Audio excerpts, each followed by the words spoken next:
জুবিন গাৰ্গৰ অনুপস্থিতিৰ প্ৰতিটো ক্ষণ উপলব্ধি কৰিছে গৰিমা শইকীয়া গাৰ্গে।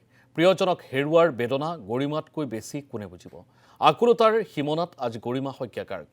19 ছেপ্টেম্বৰৰ সেই অভিশপ্ত দিনটোৱেই কাল অমানিশা নমাই আনিছিল গৰিমা শইকীয়া গাৰ্গৰ লগতে জুবিন গাৰ্গৰ অনুৰাগীসকললৈ।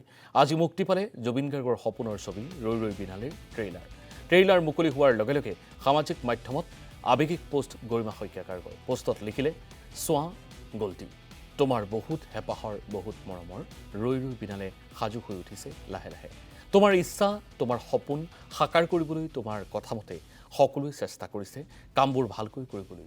তুমি আশীৰ্বাদ কৰি থাকিবা, বাট দেখুৱাই থাকিবা।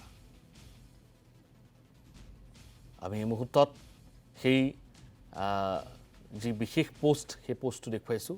বৰ আৱেগেৰে লিখিছে প্ৰত্যেকটো শব্দ আৰু গৰিমা শইকীয়া গাৰ্গে লিখা সেই প্ৰত্যেকটো শব্দ আমি এই মুহূৰ্তত ক'ব বিচাৰিছোঁ।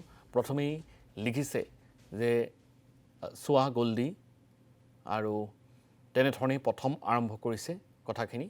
আৰু গৰিমা শইকীয়া গাৰ্গই যথেষ্ট আৱেগিক হৈছে, কাৰণ ৰৈ ৰৈ বিনালে এক সপোনৰ প্ৰকল্প আৰু এই সপোনৰ প্ৰকল্পক কেনেধৰণে সাকাৰ ৰূপ দিছে সেই কথা লিখিছে।